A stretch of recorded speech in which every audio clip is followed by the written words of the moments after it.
Hello students, this is lecture number 6 from the chapter structure of atom and आज के इस video session में we are going to discuss two very important concepts. Firstly, we will discuss the postulates of the Planck's quantum theory and thereafter on the basis of those postulates of Planck's quantum theory we will derive a mathematical expression for the photoelectric effect. Photoelectric effect के postulates already हम previous video lecture में discuss कर चुके हैं. आज हम उन्हें दोबारा डिस्कस करेंगे एंड उन पोस्टुलेट्स के बेसिस पे एक मैथमेटिकल फॉर्मूला डिराइव करेंगे फोटोइलेक्ट्रिक इफेक्ट से related. But before we actually start with today's video session, मैं आपको एक क्विक समराइजेशन दे देता हूं, एक क्विक रिकैप दे देता हूं कि ऑलरेडी हम अपने 5 प्रीवियस वीडियो लेक्चर्स में क्या पढ़ चुके हैं.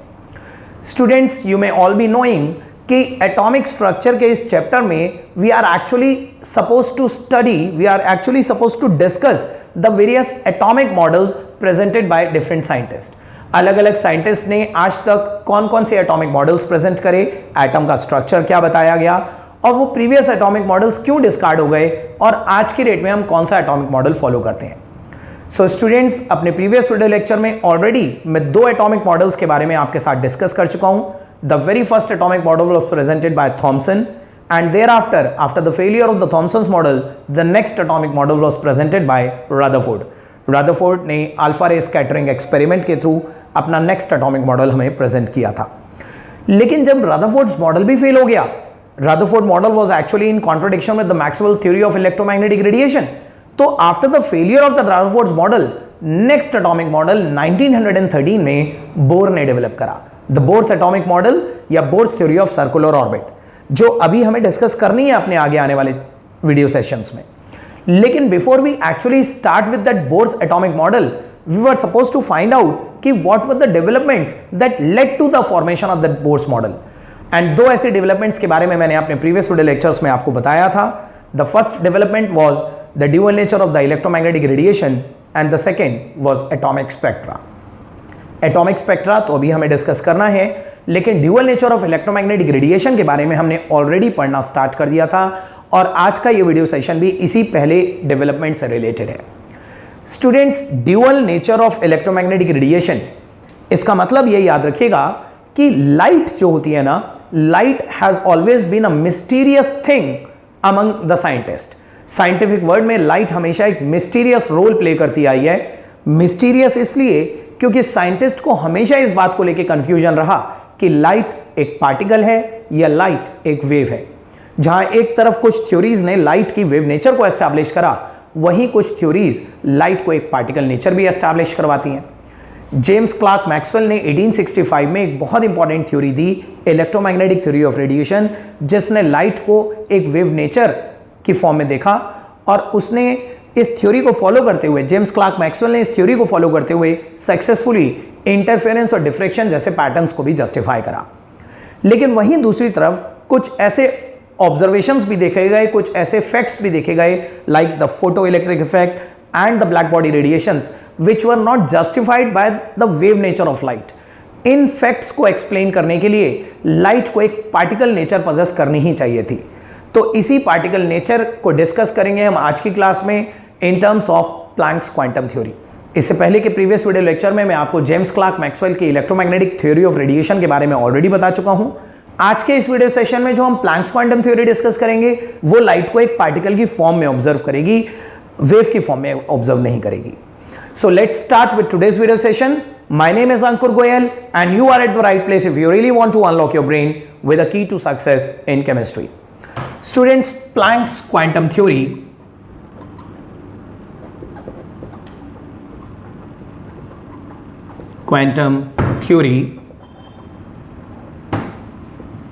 was developed by Max Planck in 1901.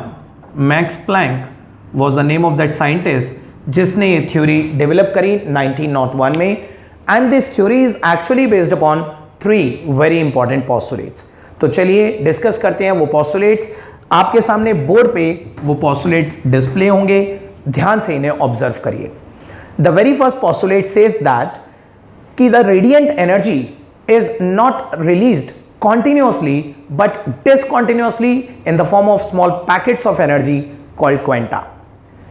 Each quantum of radiation is associated with a fixed amount of energy, and in case of light, these quantum are also called photons. So students, पहला postulate समझते हैं. पहला postulate हमें ये बताया Planck ने कि किसी भी रेडिएशन में से जो एनर्जी निकलती है, याद रखिएगा स्टूडेंट, इस postulate में जो सबसे पहली टर्म यूज करी गई है रेडिएंट एनर्जी. रेडिएंट एनर्जी का मतलब है रेडिएशन में से निकलने वाली एनर्जी. तो प्लैंक ने हमें बताया किसी भी रेडिएशन में से जो एनर्जी एमिट आउट होती है वो कॉन्टिन्यूअसली नहीं होती बल्कि डिसकॉन्टिन्यूअसली होती है. Discontinuously in the form of small packets of energy called quanta. सबसे पहले तो मैं आपको इस कॉन्टिन्यूअस और डिसकॉन्टिन्यूअस का कॉन्सेप्ट समझाता हूं एक सिंपल सा एग्जांपल लेके.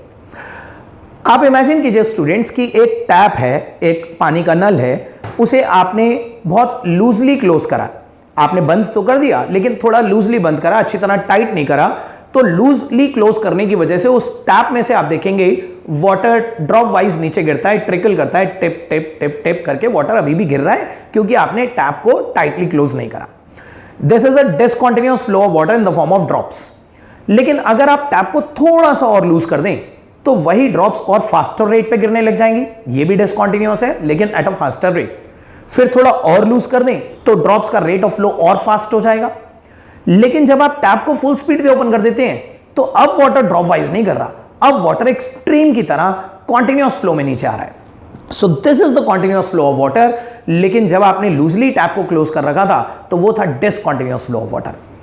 It is just like this case. आप इमेजिन कीजिए कि मेरे हाथ में एक बॉल है और मैं बॉल थ्रो करता हूं, फिर मैं एक और थ्रो करता हूं, फिर मैं एक और थ्रो करता हूं, और ऐसे मैं जल्दी जल्दी जल्दी बॉल थ्रो करता रहता हूं. तो this faster throw of ball is just like the energy packets being release from any radiation. किसी भी रेडिएशन से एनर्जी एक फ्लो में नहीं निकलती, जैसे नल में से पानी निकल रहा है ऐसे नहीं निकलती, बल्कि जैसे नल में से ड्रॉप्स निकल रही हैं वैसे निकलती है. जैसे कोई बॉल जल्दी जल्दी थ्रो कर रहा है वैसे निकलती है. और ये इतना फास्टर रेट पे जल्दी जल्दी पैकेट्स निकल रहे हैं कि टू एन ऑब्जर्वर ये ऐसा लगता है कि एक कॉन्टिन्यूअस फ्लो हो रहा है, क्योंकि दो फोटॉन्स के बीच में, दो एनर्जी पैकेट्स के बीच में गैप बहुत कम होता है. बहुत जल्दी जल्दी सक्सेशन में पार्टिकल्स एक के बाद एक निकलते रहते हैं. तो ये याद रखिएगा स्टूडेंट, किसी भी रेडिएशन में से जो एनर्जी निकलती है, the radiant energy is never released continuously but discontinuously in the form of small packets, and these packets are called quanta, and in case of light these quanta are also called photons. और ये भी याद रखिए, पहला postulate हमें ये भी बता रहा है कि each quanta is associated with a fixed amount of energy. Her quanta के पास एक fixed amount of energy है. For example, अगर एक रेड कलर की लाइट है, रेड रेडिएशन है, उस रेड रेडिएशन में से एक एनर्जी पैकेट निकला जिसके अंदर एनर्जी थी 2 जूल. तो उस रेड रेडिएशन में से हर एनर्जी पैकेट, हर फोटोन जो निकलेगा, सबके अंदर एनर्जी 2 जूल ही होगी. ऐसा नहीं हो सकता कि रेड रेडिएशन ने एक वेव पैकेट, एक एनर्जी पैकेट तो 2 जूल वाला रिलीज कर दिया और कोई दूसरा एनर्जी पैकेट 3 जूल वाला रिलीज कर दिया. एक पर्टिकुलर रेडिएशन में से निकलने वाले हर क्वांटा की एनर्जी फिक्स्ड होती है, सेम होती है. So I hope the first postulate is clear to you, and I hope कि आपको कॉन्टिन्यूअस और डिसकॉन्टिन्यूअस का मतलब समझ में आ गया होगा. ये याद रखिएगा, किसी भी रेडिएशन में से जो एनर्जी निकलती है वो कॉन्टिन्यूअसली नहीं, डिसकॉन्टिन्यूअसली निकलती है, और इन डिसकॉन्टिन्यूअसली निकलने वाले एनर्जी पैकेट्स को फोटॉन्स या क्वांटा कहा जाता है. ठीक है. Now let's move on to the second postulate. Now the second postulate says that the amount of energy associated with each quantum of radiation is directly proportional to the frequency of that radiation. किसी भी radiation में से निकलने वाला जो quanta है, जो energy packet है, उसके अंदर कितनी एनर्जी है ये उस रेडिएशन की फ्रीक्वेंसी के डायरेक्टली रिलेटेड है. Energy is directly related to frequency. That is, Planck's ने हमें बताया कि E is directly proportional to nu. E is directly proportional to nu, where E is the energy stored within each packet and nu is the frequency of that particular radiation, जिस radiation में से energy निकल रही है. Energy और frequency directly related होती हैं. और अगर हम इसी फॉर्मूले में एक कांस्टेंट लगा के इसे इक्वल टू में कन्वर्ट करें तो E is equal to H into nu, where this H is called the Planck's constant. H का नाम प्लैंक्स कांस्टेंट है, एंड इस प्लैंक्स कांस्टेंट की दो पॉसिबल वैल्यूज हो सकती हैं. 6.626 इंटू 10⁻⁻34 जूल सेकेंड्स, या तो जूल सेकेंड में ये वैल्यू, या फिर वैल्यू सेम ही रहेगी, यूनिट अलग हो जाएगी. 6.626 into 10⁻⁻34 kilogram metre square per second. So student value दो नहीं है, वैल्यू सेम ही है, लेकिन सेम वैल्यू के साथ दो अलग अलग यूनिट्स यूज करी जा सकती हैं। 1 joule second is also equal to 1 kilogram metre square per second. So this is the value of Planck's constant जो आपको याद रखनी है। So this is the second postulate. Second postulate एक बार फिर से सुनिए, the amount of energy associated with each quantum of radiation is directly proportional to the frequency of the incident radiation. Now after this second postulate, let us discuss the third postulate of the Planck's quantum theory. The third postulate states that the total amount of energy released from any radiation is always some whole number multiple of quanta. The total amount of energy released from any radiation is always some whole number multiple of quanta. यानी कि total energy जो किसी भी radiation में से निकलेगी या तो 1 h nu निकलेगी या 2 h nu निकलेगी या 3 h nu निकलेगी एंड सो ऑन। देखिए थर्ड पोस्टुलेट को हम ऐसे कह सकते हैं, E is equal to NH nu. Suppose कीजिए कोई रेडिएशन 1 आवर तक बहुत एनर्जी रिलीज करती है डिसकंटिन्यूअसली। कोई लाइट है, वो आपने 1 घंटे तक चलाई, 1 घंटे तक उसके अंदर से 100 पैकेट्स निकल गए, एक पैकेट में एनर्जी है h न्यू, तो हम यही तो कहेंगे जो टोटल एनर्जी निकली वो 100 इंटू h न्यू निकली। ठीक है, तो या तो एक पैकेट निकलेगा या 2 पैकेट निकलेंगे या 3 पैकेट निकलेंगे या 4 पैकेट निकलेंगे। तो दैट्स व्हाई वी से कि या तो 1 h न्यू वैल्यू निकलेगी या 2 h न्यू वैल्यू निकलेगी या 3 h न्यू वैल्यू निकलेगी। एनर्जी कुछ स्पेसिफिक फॉर्मेट्स में ही, कुछ स्पेसिफिक वैल्यूज में से ही रिलीज होगी उस सोर्स में से। ये नहीं है कि आर्बिट्रली कोई भी वैल्यू ऑफ एनर्जी रिलीज हो जाएगी। एनर्जी एक फिक्स्ड वैल्यूज पजेस कर सकती है, यानी कि प्लैंक्स क्वांटम थ्योरी में हमें पहली बार यह पता चला कि energy, the radiant energy release from any source is quantized in nature. Quantized का मतलब होता है स्टूडेंट्स जब कोई चीज कुछ स्पेसिफिक वैल्यूज ही ले सकती है। अगर एक पैकेट के अंदर 1 जूल ऑफ एनर्जी है, तो अगर किसी रेडिएशन में से एक पैकेट निकला तो 1 जूल निकली, लेकिन अगर 2 पैकेट निकले तो 2 जूल निकली, 3 पैकेट निकले तो 3 जूल निकली। ऐसा नहीं हो सकता कि 1.5 जूल ऑफ एनर्जी उस रेडिएशन में से रिलीज हो जाए। ठीक है, तो एनर्जी की एक फिक्स्ड वैल्यू होगी, या तो 1 h न्यू या 2 h न्यू या 3 h new and so on, कोई भी आर्बिट्रली बीच की वैल्यूज नहीं होगी। क्वांटाइज्ड का मतलब आप इस तरह से भी समझ सकते हो स्टूडेंट्स कि सपोज कीजिए हमारे पास एक स्लोप है जिसकी हाइट h है और उसी हाइट h का एक स्टेयरकेस है, और हम ऊपर से दोनों केसेस में एक बॉल नीचे रोल कर रहे हैं। आपको पता है कि जब बॉल की जैसे जैसे हाइट कम होती जाएगी तो उसकी पोटेंशियल एनर्जी कम होती जाएगी। ठीक है, तो जब बॉल यहां से नीचे रोल होगी तो आपको पता है वो हर वैल्यू ऑफ हाइट अटेन करती हुई नीचे आएगी, डिफरेंट हाइट्स अटेन करती हुई नीचे आएगी। तो यहां से यहां तक आते वक्त उसके पास कॉन्टिन्यूस बहुत सारी वैल्यूज ऑफ पोटेंशियल एनर्जीज होंगी जो हर पॉइंट पे वो बॉल अटेन करेगी। डिक्रीजिंग पोटेंशियल एनर्जी की तरफ जाएगी, लेकिन बहुत सारी पोटेंशियल एनर्जी से ये बॉल पास ऑन होगी। लेकिन यहां पे देखिए, यहां पे ये बॉल जब यहां से रोल होगी तो सीधे यहां पे रुकेगी, फिर यहां के बाद यहां पे गिरेगी, यहां के बाद यहां पे गिरेगी। तो यहां पे स्टेप्स फिक्स्ड हैं। यहां पे बॉल या तो ये वाली पोटेंशियल एनर्जी अटेन कर सकती है, या ये वाली पोटेंशियल एनर्जी अटेन कर सकती है, या ये वाली पोटेंशियल एनर्जी अटेन कर सकती है। तो कुछ fixed values of potential energy ही ये बॉल पजेस कर पाएगी ड्यूरिंग दिस डिसेंट। लेकिन यहां पे जब डिसेंट होगी बॉल तो वो फिक्स्ड वैल्यूज नहीं पोजेस करेगी, वो बहुत सारी continuous possibilities of potential energy attain करेगी। तो ये याद रखिएगा, इस केस में पोटेंशियल एनर्जी क्वांटाइज्ड है, इस केस में क्वांटाइज्ड नहीं है। बिल्कुल उसी तरह से किसी भी रेडिएशन में से जो एनर्जी निकलती है वो क्वांटाइज्ड होती है। तो ये याद रखिए, these are the 3 very important postulates of the Planck's quantum theory. एक बार फिर से तीनों पोस्टुलेट्स को ध्यान से सुनिए students. The very first postulate says that कि the radiant energy from any source is never released continuously but discontinuously in the form of small packets of energy, and these packets of energy are called quanta. Each packet, each quanta is associated with a fixed amount of energy, and in case of light these quanta are also called photons. फिर second postulate हमें ये बताया गया कि the amount of energy associated with each quanta is directly proportional to the frequency of the incident radiation, यानी कि E is directly proportional to nu। और तीसरा पोस्टुलेट हमें यह बताया गया कि the total energy released from any source या from any radiation is always some whole number multiple of quanta. 1 h nu, 2 h nu, 3 h nu, कुछ fixed values ही एनर्जी की रिलीज होंगी। आर्बिट्रली कोई भी वैल्यू ऑफ एनर्जी किसी भी source में से रिलीज नहीं हो सकती। So I hope these 3 postulates are clear to you, and once we are thoroughly clear with these 3 postulates, अब हम इन्हीं 3 पोस्टुलेट्स के बेसिस पे फोटो इलेक्ट्रिक इफेक्ट के पोस्टुलेट्स को जस्टिफाई करेंगे और एक मैथमेटिकल एक्सप्रेशन डिराइव करेंगे। ये मैथमेटिकल एक्सप्रेशन आइंस्टाइन ने डिराइव करा था on the basis of the postulates of this Planck's quantum theory. So let's move on to the photoelectric effect.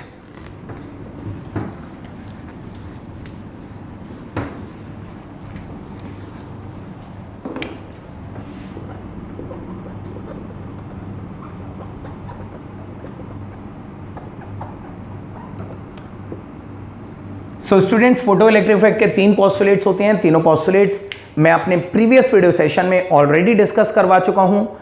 Although मैं आप लोगों को यहां पे शॉर्ट में वो तीनों पोस्टुलेट्स दोबारा से बता रहा हूं, लेकिन फिर भी आई वुड स्ट्रिक्टली रिकमेंड कि आप में से जिन भी व्यूअर्स ने मेरा फोटो इलेक्ट्रिक इफेक्ट पे बेस्ड पोस्टुलेट्स वाला वीडियो नहीं देखा है, जो इससे जस्ट प्रीवियस वीडियो है, तो आप इस आई बटन को प्रेस करके उस वीडियो को जरूर देख सकते हैं।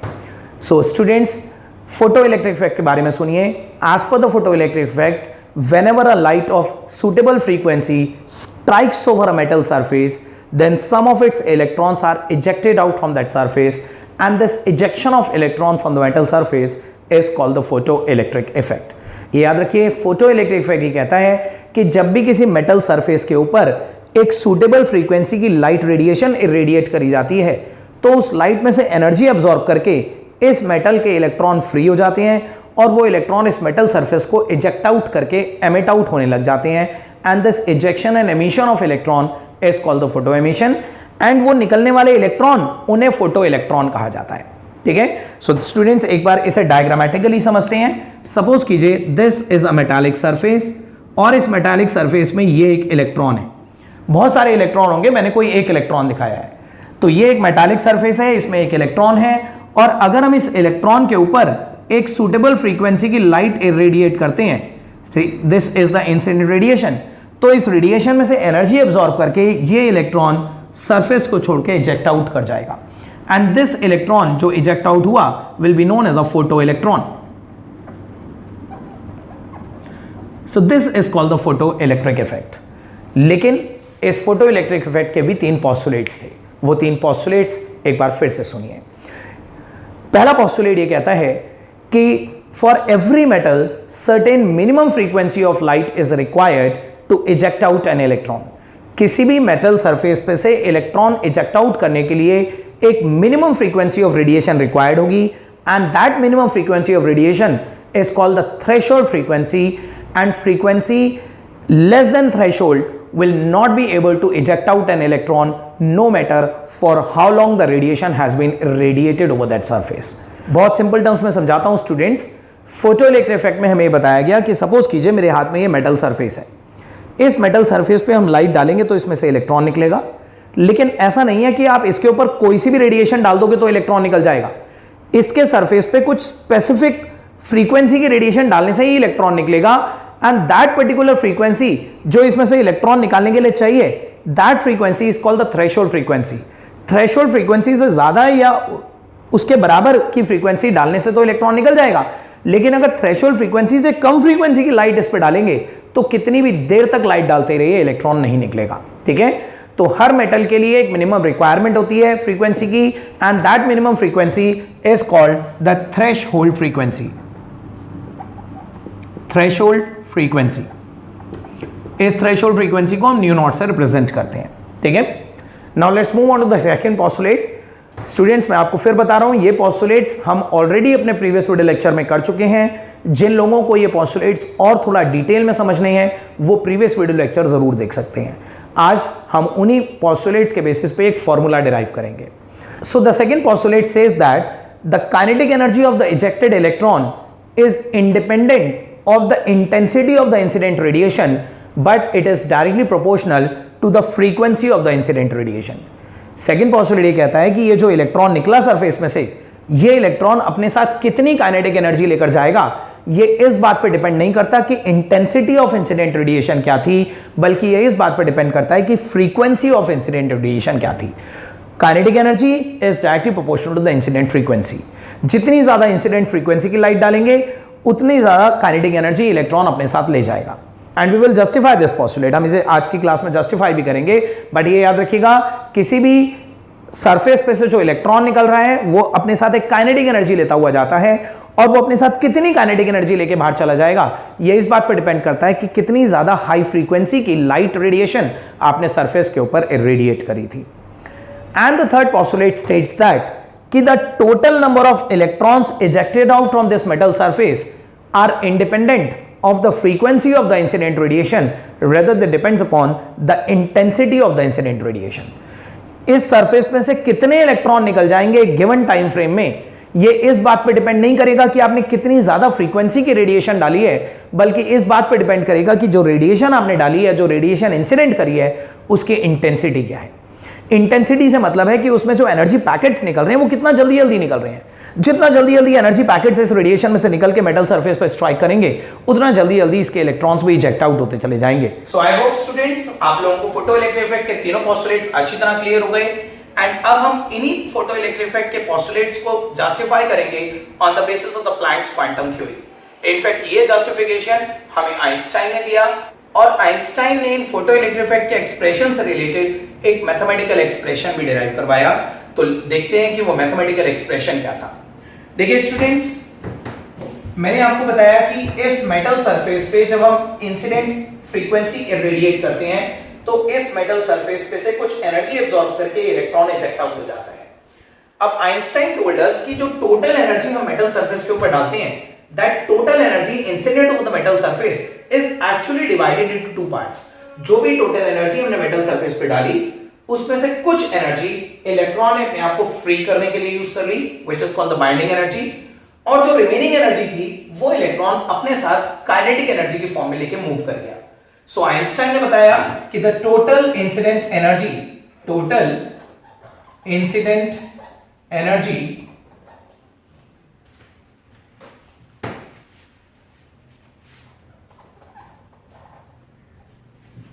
is divided into two parts, the binding energy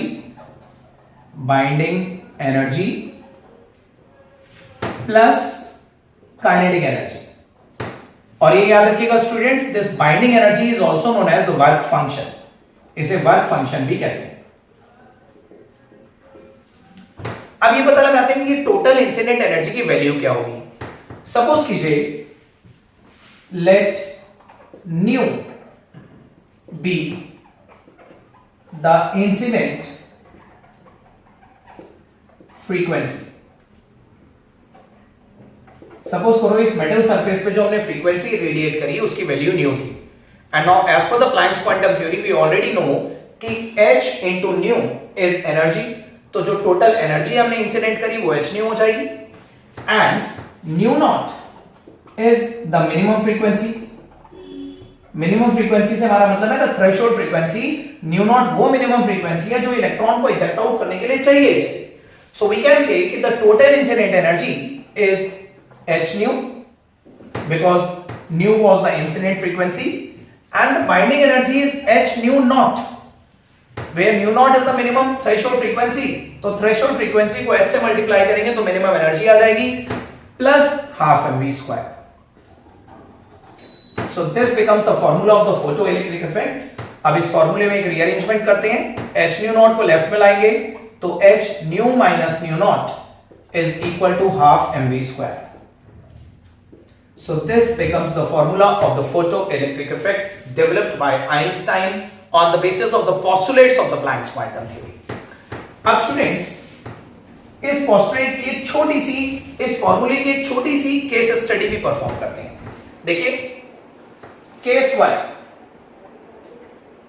आप इमेजिन कीजिए if nu is greater than new not, अगर ये जो इंसिडेंट फ्रीक्वेंसी हमने इरेडिएट करी है ये उसकी मिनिमम फ्रीक्वेंसी से ज्यादा इरेडिएट करी है, जितनी इलेक्ट्रॉन को निकालने के लिए चाहिए उससे भी ज्यादा डालिए, तो डेफिनेटली इलेक्ट्रॉन ना सिर्फ निकलेगा बल्कि एक काइनेटिक एनर्जी लेकर अपने साथ मूव भी कर जाएगा। ठीक है, बिकॉज न्यू अगर ग्रेटर देन न्यू नॉट है तो new greater than new not से ये वैल्यू पॉजिटिव आएगी, तो काइनेटिक एनर्जी की वैल्यू भी पॉजिटिव आएगी। So the electron will not only be ejected but it will also move away। Move away with a positive value of kinetic energy. ठीक है, second case imagine कीजिए student, case 2, if nu is equal to nu naught. Nu naught electron को निकालने की minimum frequency थी और हमने वो मिनिमम फ्रीक्वेंसी के बराबर ही फ्रीक्वेंसी रेडिएट करी है मेटल सरफेस पे। तो इस केस में इलेक्ट्रॉन फ्री तो हो जाएगा, लेकिन वो फ्री होकर सरफेस पे ही बैठ जाएगा। It won't be able to move away from the surface, because आप देखिए if nu and nu naught are equal तो ये वैल्यू जीरो हो जाएगी और ये वैल्यू जीरो होने का मतलब काइनेटिक एनर्जी जीरो हो जाएगी। और काइनेटिक एनर्जी जीरो एक स्टेशनरी ऑब्जेक्ट के लिए होती है, एक मूविंग ऑब्जेक्ट के लिए नहीं होती। यानी कि इलेक्ट्रॉन अपने एटम में से फ्री तो हो गया, लेकिन फ्री होके मेटल के सरफेस पे ही बैठ गया, सरफेस से मूव ऑन नहीं कर पाया। तो इस पोस्टुलेट का मतलब ये है कि the electron will get free but will not move away.